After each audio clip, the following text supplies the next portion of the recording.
शिक्षा विभाग से सामने आ रही है, जहां शिक्षा विभाग के एसीएस लगातार स्कूलों का वर्चुअल इंस्पेक्शन कर रहे हैं। मधुबनी में बाबू बरही के प्राथमिक विद्यालय टेंगरा मुशहरी के इंस्पेक्शन के दौरान एक साथ 6 शिक्षक अनुपस्थित पाए गए। वीडियो कॉलिंग के दौरान एसीएस ने लापरवाही पकड़ी और एक शिक्षक ड्यूटी के दौरान बाजार से सामान लाने गए थे।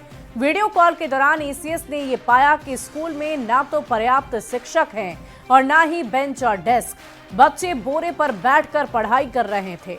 137 नामांकित बच्चों में केवल 35 छात्र ही उपस्थित थे। एसीएस ने डीईओ से 24 घंटे के भीतर जवाब मांगा है। जवाब से संतुष्ट नहीं होने पर डीईओ नप जाएंगे। आपको बता दें कि एस सिद्धार्थ ने सभी स्कूलों के प्रधानाचार्य को निर्देशित किया है कि उनके विभागीय मोबाइल नंबर से प्रतिदिन स्कूल अवधि के दौरान प्रदेश के किन्हीं 10 विद्यालयों के शिक्षकों को फोन जाएगा। फोन वीडियो कॉल के रूप में जाएगा और इस वीडियो कॉल को उठाना अनिवार्य है। इसी क्रम में आज भी डॉक्टर एस सिद्धार्थ ने कई स्कूलों का रैंडम चेक किया और रैंडमली फोन करके शिक्षकों से बातचीत की है। स्कूल में मुशहरी है। स्कूल में आप क्या करते हैं? टोला सेवक में क्या सर? टोला सेवक में क्या करते हैं स्कूल में? सर ऐसे बच्चा को बुला कर आते हैं, अभी पढ़ाते हैं सर। कौन सा कोई क्लास पढ़ाते हैं? जी। कौन सा क्लास पढ़ाते हैं? पढ़ा दिख रहा है सर। थोड़ा दिखाइए, क्लास दिखाइए। क्या इसमें मुशहरी में ये नहीं है, टेबल चेयर नहीं है? नहीं सर, एको नहीं है। चेयर तो अभी तक नहीं, चेयर तो है, डेस्क नहीं मिला है। किसी में नहीं मिला है? क्या ये किसी में नहीं मिला है? ये टेंगरा मुशहरी है ना? जी, 2 ही रूम है सर, यहाँ पे सिर्फ 2 रूम है। दिखाइए, दूसरा रूम में दिखाइए। इसमें भी नहीं है? नहीं सर। और दूसरे में 2 ही रूम है? जी, यहाँ पे 2 ही रूम है। और कितना टीचर है यहाँ पे? 6 टीचर है सर। 6? और मेरे बगैर साफ करने। बाकी लोग कहाँ गया?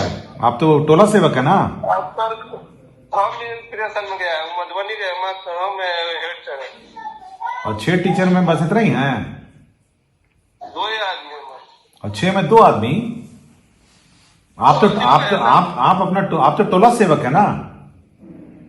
टोला सेवक के अलावा 6 टीचर हैं जी। तो इसका मतलब एक ही टीचर है स्कूल में? आज सब गए सर मधुबनी, वो जीता नहीं फॉर्म वाला। मतलब आप स्थिर से दिखाइए ना, मुझे क्लास दिखाइए, थोड़ा स्थिर से दिखाइए आप।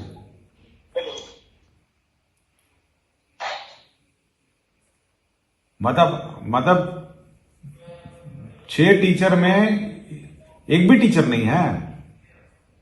नहीं सर, सर है थोड़ा अभी गए सामान लाने के, मार्केट सब्जी वाला सामान। मतलब सब्जी टीचर साहब लेने चले गए? सब्जी लाने के गए सर। इसका मतलब एक भी टीचर नहीं है आपके अलावा, टोला सेवक के अलावा? नहीं, अभी तो हम सर थे, अभी ये गए तुरंत मार्केट से। और अगली खबर मुंगेर से, जहां एक बड़ा ट्रेन हादसा टल गया है। 2 हिस्से में मालगाड़ी बट गई। जमालपुर सुल्तानगंज रेलखंड की घटना बताई जा रही। खरिया पीपरा हॉल के पास यह हादसा टला। कपलिंग खुलने की वजह से घटना हुई। 10 डिब्बे आगे बढ़ गए, 20 पीछे रह गए। मालगाड़ी पर कोयला लदा हुआ था। 2 घंटे के बाद ट्रेनों का आवागमन शुरू हुआ। सुल्तानगंज स्टेशन पर दोनों टुकड़े जोड़े गए। तस्वीरें हम आपको दिखा रहे हैं। 2 हिस्सों में कैसे मालगाड़ी बट गई है उसकी तस्दीक ये तस्वीर कर रही है। आपको बता दें कि एक बड़ा हादसा होते होते टल गया। खरिया पीपरा हॉल के पास ये हादसा टला है, जिसकी तस्वीरें हम आपको दिखा रहे हैं। मालगाड़ी की तस्वीरें हैं, इस पर कोयला लदा हुआ था। और इस पूरी खबर की अधिक जानकारी के साथ मुंगेर से संवाददाता न्यूज़ 18 अरुण शर्मा हमारे साथ फोन लाइन पर जुड़ चुके हैं। अरुण, क्या कुछ अपडेट है, कैसे यह हादसा हुआ? जी, मैं बता दूं कि जो जानकारी मिली है उसके अनुसार जो है कपलिंग है वो खुल गया था। खुल जाने के बाद मालगाड़ी के 10 डिब्बे एक साइड चले गए और बाकी डिब्बे एक साइड चले गए। और फिर जैसे ही रेल प्रशासन को इस बात की सूचना मिली, उन्होंने जस्ट वहाँ पे जो पहल करने के बाद दोनों को अलग अलग जो जगहों पे ले जाया गया और 2 घंटे तक जो है रेल जो है बाधित थी, उसके बाद उसे खोला गया। जी, आपसे ये भी जानना चाहेंगे अरुण कि कपलिंग टूटने के बाद क्या कोई वहां पर तकनीकी व्यक्ति पहुंचा जिसने इसे ठीक किया, दुरुस्त किया और फिर से ट्रेन का परिचालन शुरू किया गया है? जी बिल्कुल, क्योंकि कपलिंग टूटने के बाद जो है आगे जो है इंजन उसे ले जाया गया। बाकी वहाँ के जो रेलवे के इंजीनियर है तो उनकी भी टीम पहुंची हुई थी। हालांकि कोई हादसा नहीं हुआ, क्योंकि कपलिंग टूटने के बाद ट्रेन जो है बोगी जो है 2 पार्ट में अलग अलग हो गए थे और दोनों 2 विपरीत डायरेक्शन में चले गए, इसलिए कोई हादसा नहीं हुआ।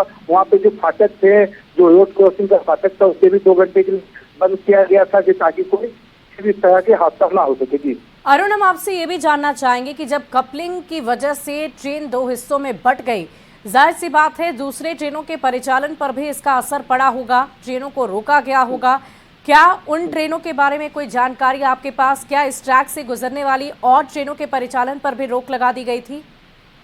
जी बिल्कुल, उस समय जो है जो जिस लाइन पे ये हादसा हुआ था उस लाइन पे सभी गाड़ियों को रोक दिया गया था। 2 घंटे के बाद जो है सारे गाड़ियों को शेड्यूल किया गया। उसके बाद जो इंटरसिटी जो पहली ट्रेन थी वो उसे भेजा गया। उसके बाद सारी गाड़ियों को फिर ऑन टाइम वो चलने लगे। जी 20 डब्बे पीछे रह गए हैं, उनके लिए भी कोई खास इंतजाम, क्योंकि ये कोयला गाड़ी थी, माल गाड़ी थी जो जा रही थी अपने गंतव्य तक, तो जो 20 डिब्बे पीछे रह गए हैं उसके लिए कुछ खास तैयारी की गई है कि उन्हें कैसे भेजा जाएगा? जी बिल्कुल, जो रेलवे प्रशासन है इस पे लगी हुई है कि दोनों गाड़ियों को जोड़ के फिर जहाँ तक उनका जो गंतव्य है वहाँ तक उनको ले जाने के लिए जो पहल है वो किया जा चुका है और इस पे वो गाड़ी जो रेलवे प्रशासन है वो लगी हुई है। जी चलिए, बहुत बहुत शुक्रिया अरुण हमारे साथ जुड़ने के लिए, तमाम जानकारी के लिए। तो ये तस्वीरें हम आपको दिखा रहे थे जहां पर मालगाड़ी 2 हिस्सों में बंट गई, लेकिन अब फिर से परिचालन सुचारू रूप से शुरू कर दिया गया है। बढ़ते आगे, अगली खबर बाढ़ से आ रही है, जहां कटिहार पटना इंटरसिटी एक्सप्रेस में ब्रेक बाइंडिंग की वजह से ट्रेन के ब्रेक शू से धुआं निकलने की वजह से अफरा तफरी का माहौल बन गया। ब्रेक शू से धुआं निकलने के बाद यात्री ट्रेन से बाहर आ गए। हालांकि जल्द ही इसे ठीक कर दिया गया है और उसके बाद ट्रेन को पटना के लिए रवाना कर दिया गया। उसमें धस रहा है ना। हाँ हाँ हाँ,